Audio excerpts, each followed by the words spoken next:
الحمد لله حمدا كثيرا كما أمر ونشهد أن لا إله إلا الله وحده لا شريك له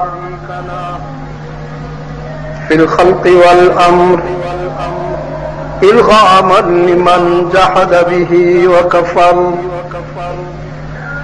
ونشهد أن سيدنا وسندنا محمدا عبده ورسوله المبعوث إلى الأسود والأحمر لتتميم مكارم الأخلاق لا يخلق نبي ولا رسول بعده ولا أمة بعد أمته ولا شريعة بعد شريعته ولا كتاب بعد كتابه صلى الله تعالى عليه وعلى آله وأصحابه الذين هم خلاصة العرب العلباء وخير الخلائق بعد الأنبياء وهم كالنجوم في السماء للاهتداء والاقتداء وهم مفاتيح الرحمة ومصابيح الغرر أعوذ بالله من الشيطان الرجيم بسم الله الرحمن الرحيم شهر رمضان الذي أنزل فيه القرآن هدى للناس وبينات من الهدى والفرقان فمن شهد منكم الشهر فليصم صدقت یا رب العالمین. محترم بزرگوں، عزیز دوستو، بحمد اللہ تعالی اللہ کے فضل سے ہمیں پھر ایک مرتبہ دنیاوی زندگی کے سفر میں دعوت و تبلیغ کی نسبت سے مل بیٹھنے کی سعادت حاصل ہو گئی. ستمبر کی غالباً 12 تاریخ کو، جی ہاں، جب میں ادھر یورپ وغیرہ سے آیا تو بس ایک جمعہ میں حاضری دے کر مجھے پھر جانا پڑا. اللہ جانتا ہے کہ بندوں کے بے پناہ اصرار اور تقاضوں کو معذرت کر کے، نظر انداز کر کے اس لیے آیا ہوں کہ ان مبارک لمحات میں میں آپ کے ساتھ مل بیٹھوں اور ہمارا یہ فکری سفر جاری رہے. تعمیر کی وجہ سے مجھے افسوس ہے کہ دورہ تفسیر قرآن کا معمول ہمارا جاری نہ رہ سکا. تاہم اللہ نے چاہا تو ہم اس مبارک مہینے کے جمعات میں مل بیٹھتے رہیں گے. جس طرح بیرونی تقاضوں کو نظر انداز کر کے آ گیا ہوں، مجھے اللہ توفیق دے گا کہ اندرون ملک کے تقاضوں کو بھی اسی طرح میں معذرت کروں گا اور آپ سے یہ ملاقات جاری رہے گی. اللہ نے اس مبارک مہینے کا تعارف اس انداز میں کرایا کہ اس میں قرآن نازل کیا گیا. رسول اللہ صلی اللہ علیہ وسلم نے فرمایا، شعبان شہری، شعبان میرا مہینہ ہے، رمضان شہر اللہ، اور رمضان اللہ کا مہینہ. تو جو اللہ کی رحمت اپنے بندوں سے قریب تر ہے ہی، ان رحمت اللہ قریب من المحسنین. اور میں کسی ملاقات میں بتا چکا ہوں محسنین کون ہوتے ہیں. محسنین وہ ہوتے ہیں جن کے چہروں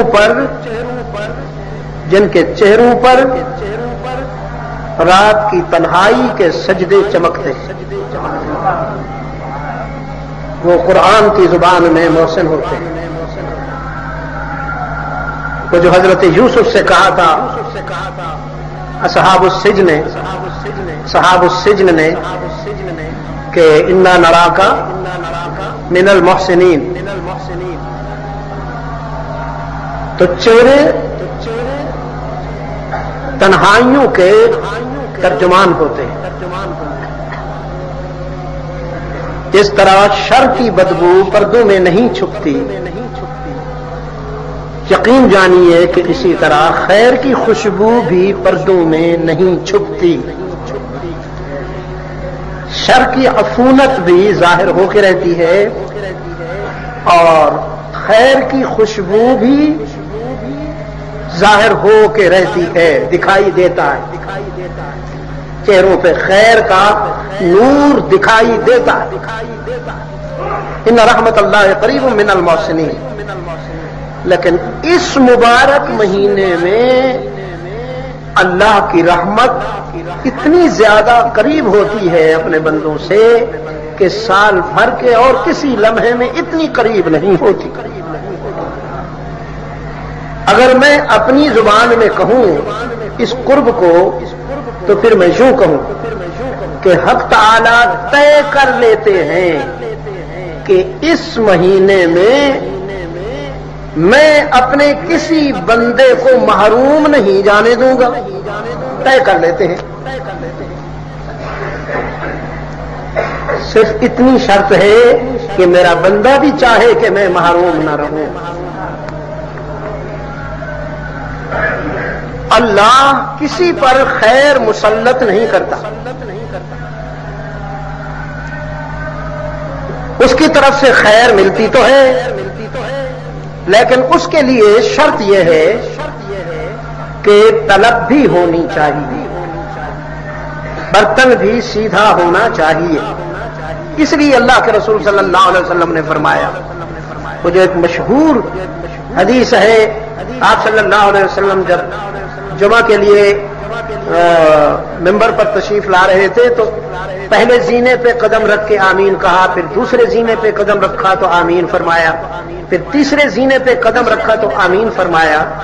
اب یہ جو آمین ہے یہ کسی دعا کی تائید میں کہی جاتی ہے۔ ہم نے کہا اہدنا الصراط المستقیم صراط الذین انعمت علیہم غیر المغضوب علیہم ولا الضالین، تو آپ کہتے ہیں آمین، یا اللہ ہمیں صراط مستقیم دکھا، وہ راستہ جو تیرے پسندیدہ بندوں کا ہے، اس راستے سے بچا جس پر تیرے وہ نافرمان بندے چلتے رہے اور جن پر تیرا غضب نازل ہوا۔ یہ دعا مکمل ہوتی ہے تو اقتدار میں جو لوگ کھڑے ہوتے ہیں وہ آمین کہہ کر اس دعا میں خود کو شامل کر لیتے ہیں۔ تو اب آپ صلی اللہ علیہ وسلم نے آمین تو کہا لیکن صحابہ میں سے کسی نے دعا نہ سنی، تو عرض کیا کہ یہ آمین کس دعا کی تائید میں تھی؟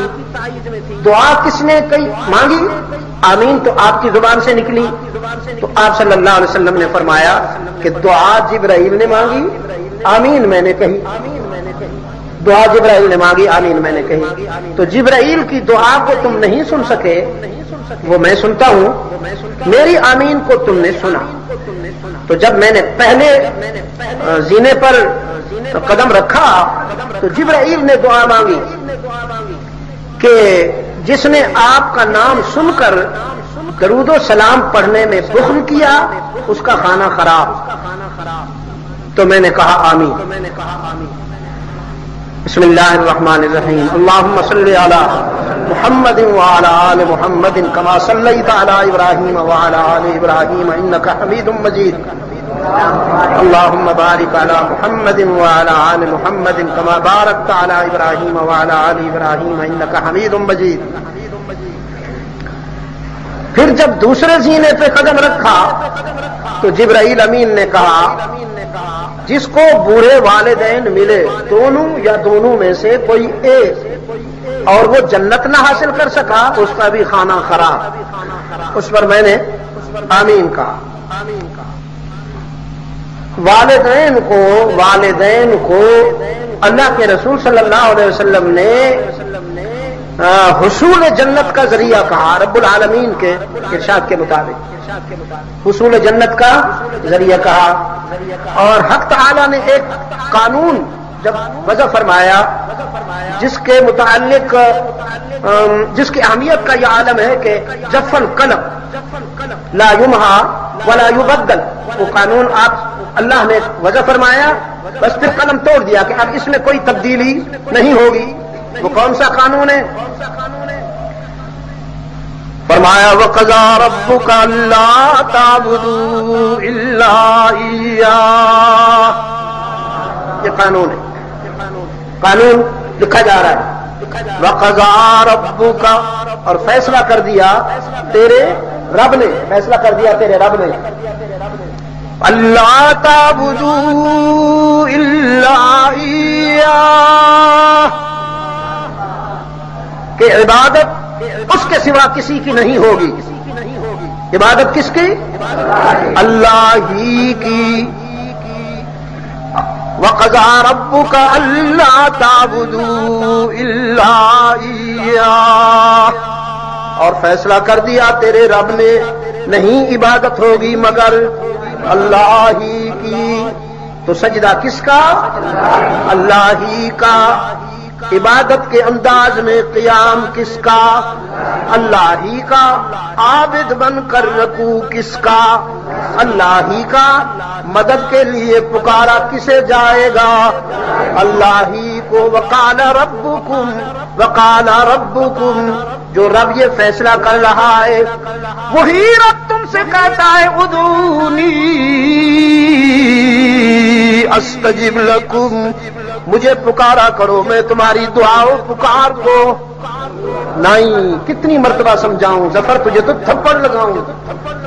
قبول کرتا ہوں. ایک ہے سننا اور ایک ہے قبول کرنا. سننے میں دیر لگتی ہے, وقت لگتا ہے, سوچنا ہوتا ہے. کیس آیا, جج کہتا ہے اگلی پیشی پہ غور کریں گے, پھر اگلی پیشی ہوئی, اس کے بعد پیشی ہو گئی, غور کریں گے. یہ سنا جا رہا ہے, یہ سماعت ہو رہی ہے. یہاں سننے والی بات ہی نہیں ہے. حق تعالی نے فرمایا کبھی مجھے آزماؤ تو صحیح, تم مجھے پکارو گے میں قبول کر لوں گا. اچھا قبول کیسے کر لوں گا؟ اجر تو لکھ دیا جائے گا. ایسا نہیں نا کہ یا اللہ میں جب کل صبح اٹھوں تو مجھے 4 ایکڑوں پہ بنا بنایا ایک محل مل جائے, 10 ایکڑوں پہ بنا بنایا ایک محل مل جائے, اس میں اتنے درجن بیڈ روم ہوں, اتنے اس میں واش روم ہوں, اس میں اتنی 0 میٹر گاڑیاں کھڑی ہوئی ہوں, اتنے تو اس میں ملازم کام کر رہے ہوں, اور اس میں اتنے بڑے بڑے لان ہوں. یا اللہ ہوں تو بڑا نادار بالکل ہی مفلس آدمی, لیکن تجھ سے تو یہ بعید نہیں ہے, تو سب کچھ کر سکتا ہے. بس یا اللہ میں تیرا بندہ ہوں, چاہتا ہوں کل صبح ہو تو یہ مل جائے. مانگ لیا, اللہ کا وعدہ ہے کہ میں قبول کرتا ہوں, اللہ نے قبول فرما دیا. ہو سکتا ہے کہ کل وہ محل تو تجھے نہ ملے دنیا میں وہ محل تجھے نہ ملے. اور وہ کیوں نہ ملے؟ لو بسط اللہ الرزق لعباده لبغوا فی الارض, اگر میں تمہاری خواہشیں پوری کرنے لگوں تو میری یاد کی توفیق نہیں ملے گی, فرعون بن جاؤ گے, مجھے بھول بیٹھو گے. کتنا بڑا نقصان ہو جائے گا, کتنا بڑا نقصان ہو جائے گا. اگر میں تمہاری ہر خواہش پوری کرتا چلا جاؤں تو مجھ سے دور چلے جاؤ گے, دنیا میں جا کے الجھ جاؤ گے. ہر خواہش تو باپ اپنے بیٹی کی بھی نہیں مانتا, بیٹے کی بات بھی سوچ کے مانی جاتی ہے. بچپن میں اپنے بچوں کی خواہشیں پوری نہیں کی جاتی کہ کہیں ان کے اخلاق خراب نہ ہو جائے, ان کی جیب نہیں بھری جاتی کہ یہ غلط چیزیں لیں گے, اخلاق بگڑ جائیں گے, نہ معلوم کہاں کہاں جا کے وقت گزاریں گے. جب تم حکمت سے کام لیتے ہو, تمہاری ربوبیت صغرا ہے, تم اپنی اولاد کے لیے سوچ سمجھ کر جیب سے کچھ نکالتے ہو تو میں سوچ سمجھ کے اپنے بندوں کو رزق نہیں دوں گا؟ اللہ لطیف بعبادہ یرزق من یشاء، میں رزاق تو ہوں ہی لیکن لطیف قسم کی حکمت ہے میری، میں تمہیں سوچ سمجھ کے دیتا ہوں۔ بچہ انگارے کو چھونا چاہتا ہے لیکن ماں اسے بچاتی ہے، اس کا ہاتھ پکڑتی ہے تو وہ چیختا ہے، چلاتا ہے۔ اس نے انگارے کی چمک کو دیکھا، اس کے جلانے کی صلاحیت اسے سمجھ میں نہیں آتی کہ وہ بچہ ہے، تو بچہ شیرخوار بچہ ماں کے سامنے اتنا نادان نہیں ہوتا جتنے تم رب کے سامنے نادان ہو۔ تم اللہ کے سامنے تو اس شیرخوار بچے سے بھی زیادہ نادان ہو، تو جب تم مجھ سے مانگتے ہو میں قبول تو کر لیتا ہوں، دیتا وہی ہوں جو تمہارے لیے خیر کا باعث بنتا ہے، حکمت کے مطابق دیتا ہوں۔ اچھا یا اللہ قبول کیسے کر لیتے ہو؟ فرمایا قبول یوں کر لیتا ہوں کہ حشر میں میزان میں جب اعمال کا وزن ہوگا تو سب سے زیادہ وزنی تمہاری دعائیں ہوں گی، سب سے زیادہ وزنی تمہاری دعائیں۔ اس لیے اللہ سے مانگتے رہا کرو میاں، مانگتے رہا کرو، مانگتے رہا کرو، غیر محدود مانگتے رہا کرو۔ یا اللہ یہ بھی دے دے، یہ بھی دے دے، یہ بھی دے دے اور یہ بھی دے دے۔ حضور صلی اللہ علیہ وسلم نے فرمایا کہ انسان حسرت کرے گا حشر میں، حسرت کہ یا اللہ میری تو کوئی بھی دعا نہ قبول ہوتی دنیا میں، کوئی بھی، ساری دعائیں ذخیرہ بنتی ہیں اور آج کام میں آتی ہیں۔ قال ربكم ادعوني استجب لكم قال ربكم اذا سألك عبادي۔ پہلی بات میرے بندے مجھ پوچھتے ہیں ہمارا رب رہتا کہاں ہے، ہم جو اس سے مانگے وہ ہے کہاں؟ فرمایا انی قریب، انہیں بتاؤ میں قریب ہوں، قریب، انی قریب، میں تمہارے قریب ہوں۔ تو یا اللہ کتنا قریب ہے؟ رواق میں رہتا ہے، الہ العالمین، بارہ خو میں ہے، یا مری کے کسی پرفضا مقام کے کسی ایوبیہ نتیہ گلی میں ہے؟ فرمایا اقرب الیہ من حبل الورید، میں نے اپنے لیے عرش پر یا کسی پرفضا مقام پر ٹھکانہ نہیں بنایا، میں تو تمہارے وسط قلب میں رہتا ہوں۔ میری دنیا تمہارے دل کی دنیا ہے، میری دنیا تمہارے دل کی دنیا ہے۔ عرش پر واستوى علی العرش کا معنی یہ نہیں ہے کہ میں نے وہاں پہ گھر بنا لیا، واستوى علی العرش کے معنی یہ ہے کہ وہاں تک میرا حکم چلا گیا، یعنی فرش زمین سے عرش بری تک میری سلطنت قائم ہو گئی، یہ مطلب ہے۔ یہ مطلب تھوڑی ہے کہ میں عرش میں بیٹھا ہوا ہوں، میں تو تمہارے دل میں بیٹھا ہوا ہوں۔ دل کے آئینے میں ہے تصویر یار، دل کے آئینے میں ہے تصویر یار، جب ذرا گردن جھکائی دیکھ لی، نابینے اینک لگائے پھرے اور یوں یوں دیکھیں، انہیں دکھائی نہیں دیتا، جن کے پاس نظر ہوتی ہے وہ آنکھیں چہرے والی آنکھیں بند کر کے سر بگریباں ہو کر اسے دیکھ لیا کرتے ہیں کہ دل کے آئینے میں ہے تصویر یار، جب ذرا گردن جھکائی دیکھ لی، تو جب اتنا قریب ہوں اجیب دعوت الداعی اذا دعان، اجیب یاد رکھنا، ریممبر اجیب، قبول کرتا ہوں دعوت الداعی، پکارنے والے کی پکار، دعوت الداعی اذا دعان، وہ جب بھی مجھے یاد کرتا ہے سارے رشتے غفلت میں جا سکتے ہیں، میں غفلت میں نہیں جاتا، قبول کرتا ہوں تمہاری دعائیں، اس لیے مجھے پکارا کرو۔ رسول اللہ صلی اللہ علیہ وسلم نے فرمایا الدعاء هو العبادہ، الدعاء هو العبادہ، دعا عبادت ہے، دعا عبادت ہے۔ آپ کہیے ایک مرتبہ یا اللہ، ادھر سے کہیے ذرا، ادھر سے نہیں۔ 1 سال ہو گیا محنت کر رہا ہوں کہ یہاں سے اس کم وقت سے ذرا نجات حاصل کرو۔ یہ رمضان مبارک بھی اسی لیے آتا ہے کہ اس سے نجات حاصل ہو جائے۔ ادھر آ جاؤ دل کی دنیا کے دل کی دنیا کے غنی بن جاؤ. بولو ایک مرتبہ. یہ کیا کیا آپ نے؟ یہ عبادت کی ہے آپ نے. اس کو یاد رکھنا. یا اللہ کیا مطلب اس کا؟ یہ ہم نے عبادت کی ہے. اہل اللہ کہتے ہیں یا اللہ یا اللہ یا اللہ یا اللہ یا اللہ یا اللہ یا اللہ یا اللہ یا اللہ یا اللہ یا اللہ یا اللہ. دنیا اس میں ذات کی تلاش میں ہے. یہ اس میں ذات کیا ہے؟ اس میں اللہ اس میں ذات ہے. اور کیا ہے؟ اللہ اس میں ذات ہے. اللہ اللہ اللہ اللہ اللہ اللہ اللہ اللہ اللہ اللہ. حضرت والد مرحوم میرے والد مرحوم نے 27 سال تک روزانہ 12,000 اس میں ذات قضا نہیں ہونے دی. یہ عبد المجید ایسے نہیں بنا بیٹھا.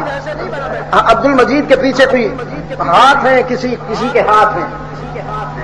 دعا کے لیے اٹھے تھے, ورنہ جو کچھ میں ہوں وہ تو میرا اللہ جانتا ہے. نہ میرے پاس کوئی علم ہے, نہ میرے پاس کوئی عمل ہے. تو یہ اللہ جو ہے, اللہ اس میں ذات یہی ہے. اور آپ پہلے بھی شاید کسی موقع پہ بتایا ہو, آج پھر بتاتا ہوں. اللہ صرف اللہ پہ بولا گیا ہے, کسی اور پہ نہیں. خدا آگ پہ بھی بولا گیا, سورج پہ بھی بولا گیا, خدا پانی پہ بھی بولا گیا, خدا لکڑی پہ بھی بولا گیا. خدا بندانے مکتب بھی ہوا کرتے ہیں, خدا بندانے مکتب بھی ہوا کرتے ہیں. خدا کامن ہے, اللہ آفیشل ہے. خدا اسلام پہ بولا گیا, اللہ صرف اللہ پہ بولا گیا. قرآن میں کہیں خدا نہیں آیا, صرف اللہ آیا ہے.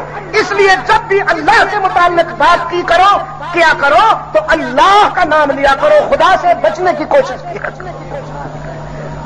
قسم بھی اللہ محفوظ رکھے, قسم سے اللہ محفوظ رکھے. اچھے لوگ بار بار قسمیں نہیں کھایا کرتے, تو لیکن اگر کبھی ضروری ہو جائے تو اللہ کی قسم, خدا سے نہیں. ویسے بھی خدا فارسی ہے, اور اکثر فتنے اسی راستے سے آئے ہیں, اکثر فتنے اسی راستے سے آئے ہیں. تو بھائی فیصلہ کیا اللہ نے, عبادت میں کسی کو شریک نہ کیا جائے اللہ کے ساتھ. عبادت میں کسی کو شریک نہ کیا جائے اللہ کے ساتھ. تو سجدہ کس کا؟ اللہ کا نا. پھر دیکھیے نا, اللہ ہی کا. میں نے آپ کو بتا رکھا ہے, لیکن اب بھول کے جاتے ہیں. میں کیا کروں, میرے پاس ایسا کون سا نسخہ ہو کہ بس نقش ہو جائے ایک بار. اللہ کے ساتھ ایک دوستی ہی کی ہے, ایک دوستی بھی کی ہے. تو سارا جھگڑا اسی میں تھا. رحمت عالم صلی اللہ علیہ وسلم کے ساتھ مکہ والوں کا جھگڑا ہی یہی تھا. وہ کہتے تھے اللہ بھی, اور رحمت عالم کا اصرار تھا اللہ ہی. وہ کہتے تھے اس پر ہم کمپرومائز کر رہے ہیں کہ اللہ بھی اور ہمارے بڑے بھی, یہ لات و منات عزا اور حبل بھی, اللہ بھی, ہم ان کا بھی سجدہ کریں, اللہ کا بھی سجدہ کریں. ان کا سجدہ تعظیمی, اللہ کا سجدہ عبادت والا. تو رحمت عالم صلی اللہ علیہ وسلم نے فرمایا میری شریعت میں, میرے دین میں تعظیم کے حوالے سے سجدہ کوئی نہیں. میری شریعت اور میرے دین میں تعظیم کے حوالے سے سجدہ کوئی نہیں. اگر تعظیم کے حوالے سے کسی سجدہ کی گنجائش ہوتی تو پھر میرے صحابہ جن سے زیادہ رحمت عالم سے کوئی محبت نہیں کر سکتا, جن سے زیادہ رحمت عالم سے کوئی محبت نہیں کر سکتا, انہوں نے عرض کیا تھا اللہ کے رسول ہم دیکھتے ہیں عرب کے مخدوم, وڈیرے, چودھری, خان, ان کی رعایا انہیں جھک کے ملتی ہے, تو پھر ہم آپ کو کیوں نہ جھک کے ملا کریں. رحمت عالم صلی اللہ علیہ وسلم نے جواب میں فرمایا تھا لو كنت آمر احدا ان يسجد لاحد لامرت النساء ان يسجدن لازواجهن. اگر میں تمہیں حکم دیتا کہ تم بندوں میں سے بھی کسی کے آگے تعظیماً جھک جایا کرو, تو پھر بیویوں کو حکم دیتا کہ وہ خاوند دن بھر کی محنت مزدوری کے بعد جب گھر آئے تو خاوند کے سامنے جھک جایا کرے, اور اس دور کا بابو اپنی بیگم کے سامنے جھک جایا کرے. لیکن گنجائش نہیں ہے. بیوی خاوند کے سامنے نہیں جھک سکتی, شاگرد استاد کے سامنے نہیں جھک سکتا, رعایا حاکم کے سامنے نہیں جھک سکتی، اولاد والدین کے سامنے نہیں جھک سکتی، پہلے بھی بتایا تھا، لیکن مجھے خطرہ ہے کہ آپ بھول گئے ہوں گے۔ کوئی نماز ایسی نہیں جو سجدے کے بغیر ہو جائے، ایک نماز ایسی ہے جس میں سجدہ کیا جائے تو نہیں ہوتی۔ سوچ لیجئے، کوئی نماز، وہ فرائض ہوں یا واجبات، سنن ہوں یا مستحبات، اوابین ہوں یا توابین، اشراق ہو، کوئی بھی نماز ہو، تراویح ہو، نوافل ہو، تہجد ہو، سجدہ رہ جائے تو نماز نہیں ہوتی۔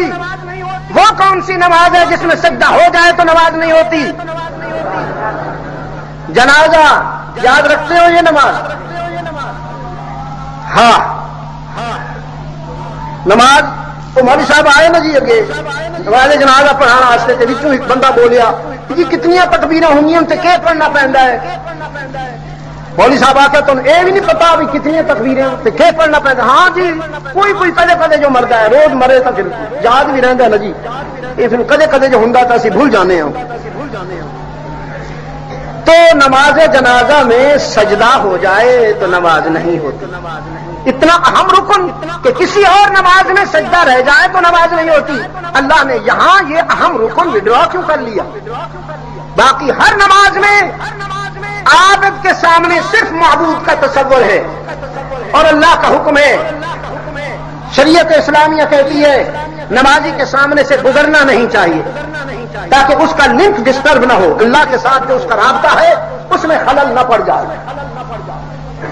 لیکن نماز جنازہ میں شاگرد کے آگے استاذ کی میت، اولاد کے سامنے والدین کی میت، رعایا کے سامنے بادشاہ کی میت، حاکم کی میت۔ اب اگر یہاں بھی سجدہ ہوتا، یقیناً یہ سجدہ اللہ کا ہوتا، اگر یہاں بھی سجدہ ہوتا تو اللہ کا سجدہ، لیکن اس میں تشبہ تھا، تھوڑا سا تشبہ تھا کہ کوئی دور سے گزرتا ہوا غیر مسلم جب مسلمانوں کو سجدے میں پڑا ہوا دیکھتا تو خیال آتا کہ ویسے تو مسلمان والدین یا اپنے حاکم یا اپنے استاذ کو سجدہ نہیں کرتے، لیکن مرنے کے بعد اس کو سجدہ کر کے دفن کرتے ہیں۔ تو حق تعالی نے فرمایا میری عبادت میں تشبہ کا خطرہ تھا، اس لیے میں نے یہاں سے سجدہ وڈرا کر کے تمہیں حکم دیا ہے کہ بس کھڑے کھڑے ہی میری تسبیح کر لو، میرا ذکر کر لو اور اس کے لیے دعا کر لو، سجدہ نہیں ہونے دوں گا تاکہ میری عبادت میں تشبہ نہ آ جائے۔ تو اب یہ فیصلہ آپ کریں کہ جب میت ہمارے والد کی، ہمارے بزرگ کی، ہمارے پیر صاحب کی، ہمارے استاذ کی، ہمارے حاکم کی میت زمین سے 2 فٹ 2.5 فٹ اونچی ہے تو اللہ نہیں جھکنے دیتا، جب وہ زمین کے اندر چلی جاتی ہے 3 فٹ تو پھر تعظیمی سجدے کی گنجائش کہاں سے نکل آئی؟ اکبر الہ آبادی بھی عجیب آدمی ہے۔ اکبر کہتا ہے ہو جس میں عبادت کا دھوکہ، مخلوق کی وہ تعظیم نہ کر، ہو جس میں عبادت کا دھوکہ، مخلوق کی وہ تعظیم نہ کر، جو خاص خدا کا حصہ ہے بندوں میں اسے تقسیم نہ کر۔ تو پھر سجدہ کس کا؟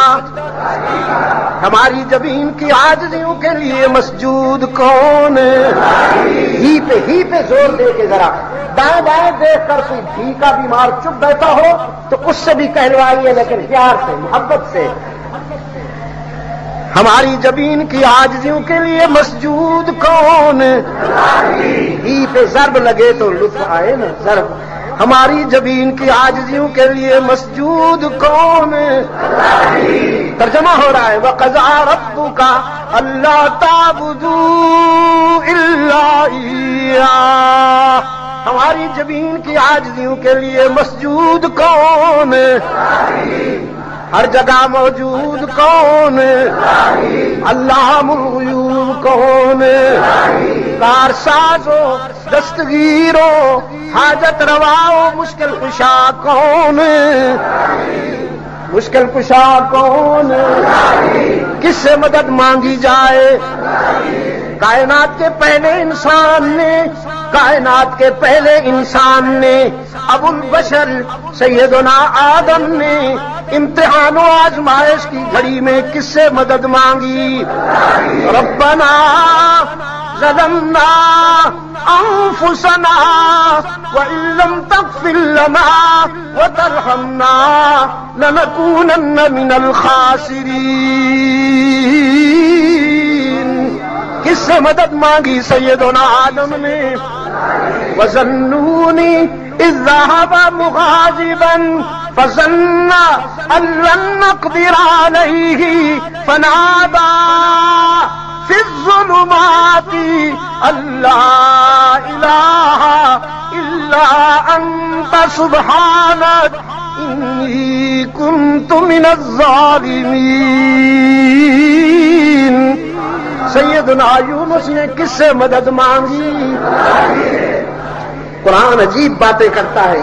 قرآن کہتا ہے لولا انہ کان من المسبحین، لولا انہ کان من المسبحین للبث فی بطنہ الی یوم یبعثون۔ اگر میرا یونس امتحان و آزمائش کی اس گھڑی میں مجھ سے مدد نہ مانگتا، مجھے یاد نہ کرتا، تو قیامت تک وہیں رہتا شکم ماہی میں، مچھلی کے پیٹ میں، میرے سوا کوئی یونس کا مددگار نہیں۔ تو مشکل کشا کون ہے؟ حاجت روا و دستگیر کون ہے؟ بیماریاں دور کرنے والا کون ہے؟ سفینے پار لگانے والا کون ہے؟ قضا ربک۔ تو آپ کا تعلق اللہ سے ہی والا ہے یا بھی والا ہے؟ ایاک نعبد، نماز کی ہر رکعت میں کہلواتا ہے، نماز کی ہر رکعت میں کہلواتا ہے لا صلاۃ الا بفاتحۃ الکتاب۔ جب تک سورہ فاتحہ نہیں پڑھی جائے گی نماز نہیں ہوگی۔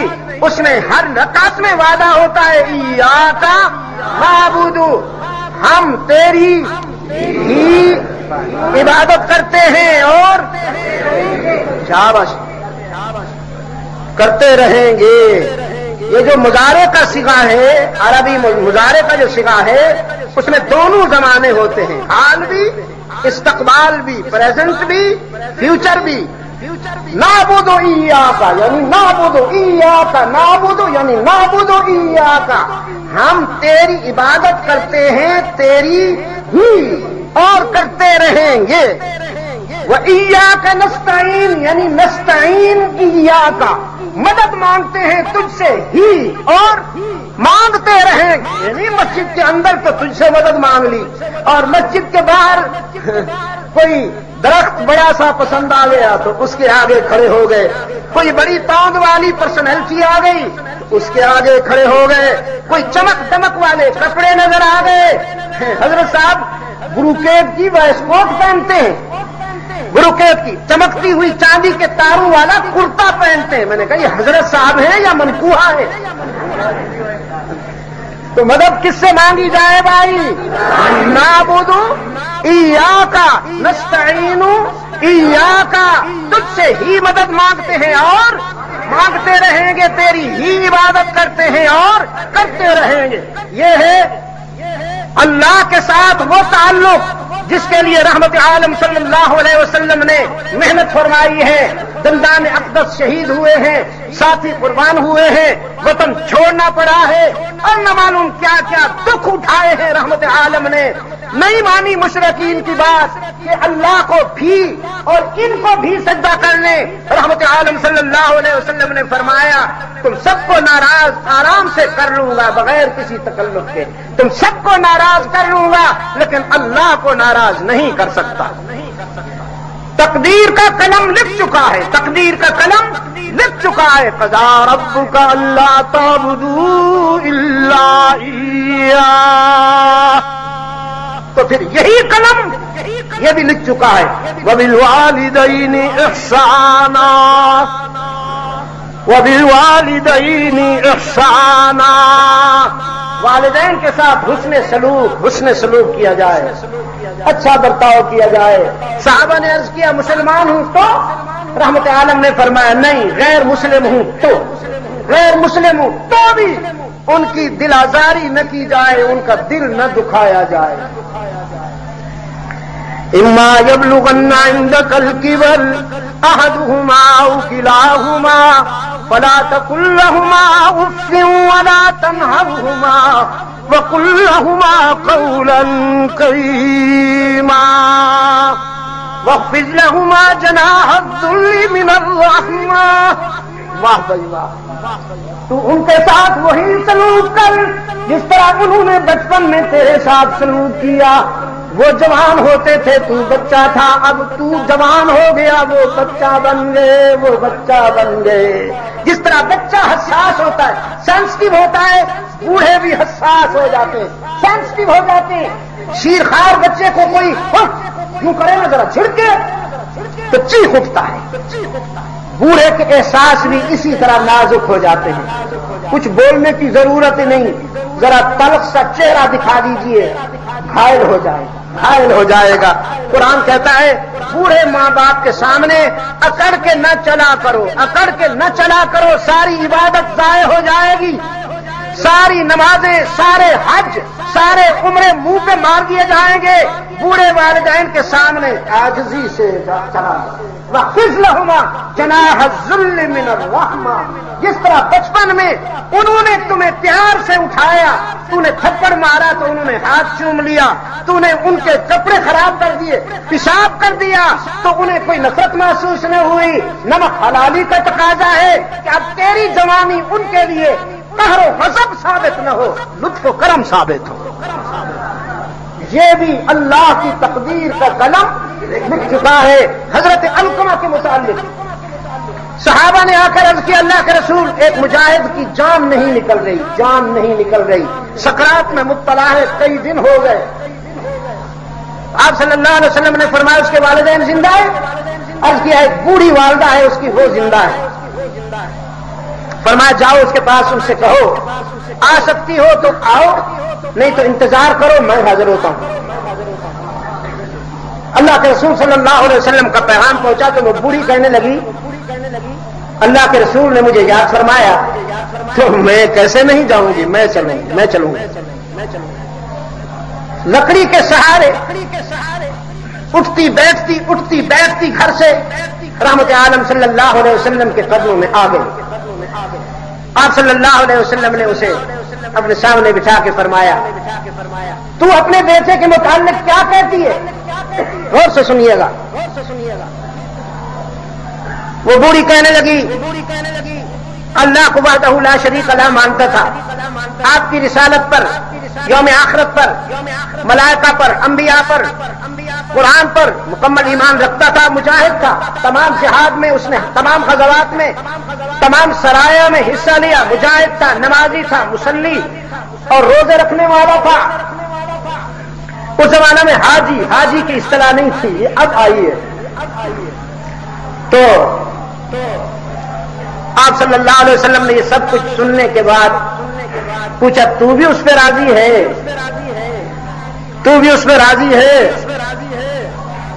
اس بوڑھی کی ویران آنکھوں میں آنسو ٹپک پڑے، زبان سے کچھ نہ کہا، آنسو نے ساری کہانی بیان کر دی۔ ہاں آنکھ بن جاتی ہے دل کی ترجمہ جب زبان میں تابع گویائی نہ ہو۔ آنکھوں نے ساری کہانی بیان کر دی۔ اللہ کے رسول صلی اللہ علیہ وسلم نے فرمایا مجھے محسوس ہوا ہے کہ تو اس پہ راضی نہیں ہے، کیا بات ہے؟ کہنے لگے اللہ کے رسول میرا بیٹا اپنی بیوی کی بات کو ترجیح دیتا تھا میرے مقابلے میں۔ ایک دن میری اپنی بہو کے ساتھ اس گھر کے معاملات میں تلخی ہو گئی، میں نے اپنے بیٹے پر حجت کرتے ہوئے کہا میرا بیٹا آئے گا تو بتاؤں گی، میری بہو نے پہلے بتا دیا۔ تب میں نے اپنے بیٹے سے اپنے درد کی کہانی بیان کرنا چاہی تو اس نے جوان بازو اٹھایا اور ایک تھپڑ میرے بوڑھے چہروں پر رسید کر کے کہا بکتی رہتی ہو، گھر میں آگ لگائے رکھتی ہو، سکون سے جینے نہیں دیتی ہو۔ تو بس اللہ کے رسول